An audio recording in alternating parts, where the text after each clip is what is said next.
तो बहुत बहुत स्वागत है एक बार सभी डिफेंस एस्पिरेंट का। और पहले मैं कहना चाहूँगा मेरे सभी फ्यूचर ऑफिसर्स का इस बेहद खास वीडियो में।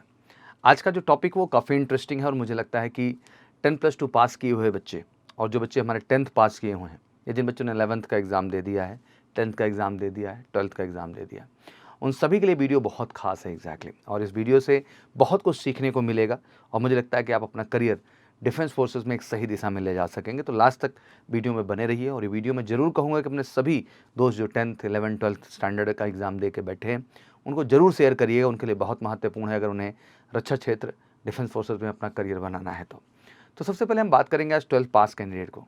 जैसे कि आपको पता होना चाहिए कि जितने भी हमारे 12th पास कैंडिडेट हैं ऑलरेडी उनके पास एनडीए की अपॉर्चुनिटी है, बट एनडीए के साथ साथ उन्हें 4 और एसएसबी की अपॉर्चुनिटीज़ मिलती हैं। दैट मीन 2 मौके उन्हें साल भर में एनडीए के माध्यम से मिलते हैं, तो 4 डायरेक्ट एसएसबी भी मिलती है। और उस एसएसबी को पाने के लिए एग्जैक्टली उन्हें जेई जैसे एग्ज़ाम में अपीयर होना पड़ता है। दैट मीन अब यहाँ बड़ा प्रश्न बनता है कि सर इंडियन आर्मी का हिस्सा बनना है या इंडियन नेवी का हिस्सा बनना है हमें, तो उसमें सर जेई का क्या रोल हो जाता है। तो आज ऑब्वियसली इस वीडियो में हम लोग यही समझने वाले हैं कि आखिर जेई एग्ज़ाम में अपीयर होने पर कैसे एनडीए के अलावा जो एनडीए की 2 एसएसबी हैं उसके अलावा कैसे आपको 4 एसएसबी और मिल पाती हैं। तो इस वीडियो में आज एग्जैक्टली हम यही डिस्कस करने वाले 2 एनडीए की अपॉर्चुनिटी के साथ साथ 4 जो डायरेक्ट एसएसबी हैं उनके विषय में। और ऑब्वियसली यहाँ पे 1-2 मौके नहीं 4 मौके जेई एग्ज़ाम अपीयर होने मात्र से आपको मिल रहे हैं। जैसे कि आपको पता होना चाहिए कि इंडियन आर्मी और इंडियन नेवी में 10+2 लेवल पर 2 स्पेशल एंट्री आती हैं। एक को आप आर्मी टेक्निकल एंट्री के नाम से जानते हैं और दूसरा 10+2 नेवी बीटेक एंट्री के नाम से जानते हैं। दोनों एंट्रियाँ साल में 2 बार होती हैं। आर्मी टीएस भी साल में 2 बार और नेवी टीएस भी साल में 2 बार वैकेंसीज आती हैं, जिसमें मेल और फीमेल कैंडिडेट्स अप्लाई करते हैं। ठीक है ना। इन दोनों वैकेंसीज अप्लाई करने के लिए एज का जो क्राइटेरिया है मोटा मोटा 16 साल से लेकर 19 साल तक है। जबकि वहीं एनडीए की बात करें तो 15.5 से 18.5 साल है। दैट मीन यहाँ पे भी आपको 1 मोर चांस की अपॉर्चुनिटी बढ़ जाती है इन दोनों एंट्रीज़ के माध्यम से। दैट मीन 16 साल से 19 साल तक अप्लाई करते हैं और ज्वाइनिंग लाजमी सी बात है 16.5 से 19.5 की होगी। आर्मी टीएस और नेवी टीएस दोनों एक डायरेक्ट एसएसबी है जिसमें किसी भी तरह का रिटन एग्जाम नहीं देना होता है। जो भी कैंडिडेट शॉर्ट लिस्टेड होते हैं उन्हें डायरेक्ट एसएसबी का मौका मिलता है।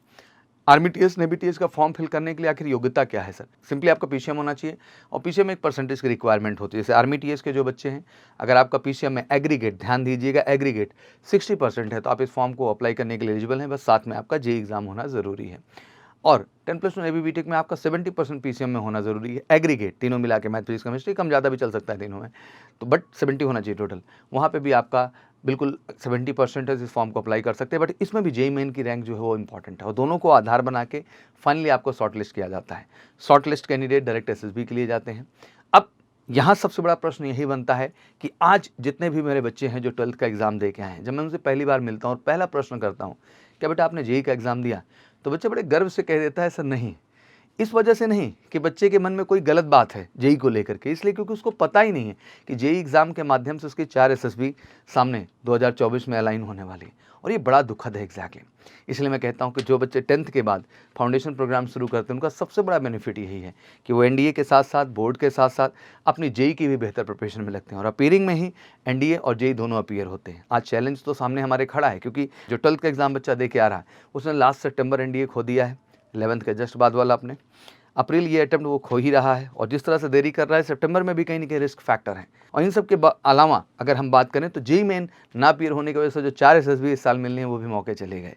तो बड़ा चिंतनीय विषय है और इसलिए मैं कहना चाहता हूं कि एमकेसी का जो प्लान है वो इस तरह से हमने डिज़ाइन किया हुआ है जिससे कि 2025 में इन समस्याओं का आपको ना फेस करना पड़े। पहले फेज में हम आपके 6 महीने एनडीए की तैयारी और फिर अगले 6 महीने हम आपकी जेई प्लस एनडीए लेके चलते हैं। दैट मीन सितंबर में आप एनडीए एग्जाम में अपीयर होंगे और फिर अगले अप्रैल में आप जेई प्लस एनडीए दोनों एग्जाम में अपीयर होंगे। 4 एसएसबी तो अपने श्योर करेंगे ही करेंगे, एनडीए में भी बेस्ट आप रिजल्ट लाएंगे और फाइनली अपना करियर सही डायरेक्शन में ले जाएंगे। तो एमकेसी के इस प्लान से मुझे लगता है देश का हर बच्चा जो इस अवसर को गंवा रहा है 10+2 के जस्ट बाद, अब 2025 में उसको ये समस्या नहीं झेलनी होगी। और रही बात 10th पास मेरे बच्चों की, तो बेटा ये 2 साल डिसाइडिंग है आपके जीवन में। अगर आप अभी से आ जाते हैं तो इससे बेहतर कुछ हो ही नहीं सकता यार, क्योंकि आप इसमें board plus NDA plus JEE सारे लेके चलेंगे और अपीयरिंग में ही अपने जेई और एनडीए जैसे एग्जाम में आप बेहतर करके अपनी सफलता सुनिश्चित करेंगे। और 11th वालों जिन्होंने 11th का एग्जाम दे दिया है बेटा, अभी भी बहुत देरी नहीं हुई है, ये साल बहुत महत्वपूर्ण है।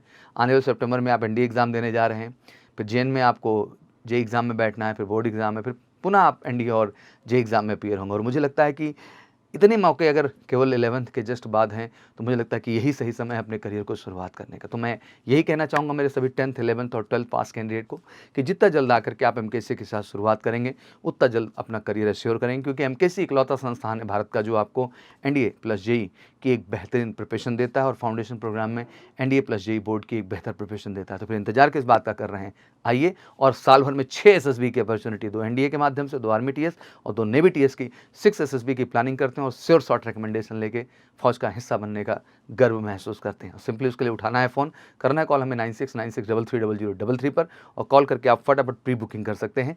प्री बुकिंग ऑन कर दी गई है, और कोई भी क्वेरीज हो इसके अलावा आपके जहन में, तो प्लीज़ कमेंट सेक्शन में मेंशन करिएगा। एमकेसी का एक ही उद्देश्य है, आपका sure short recommendation. Wish you good luck. जय हिंद, जय भारत।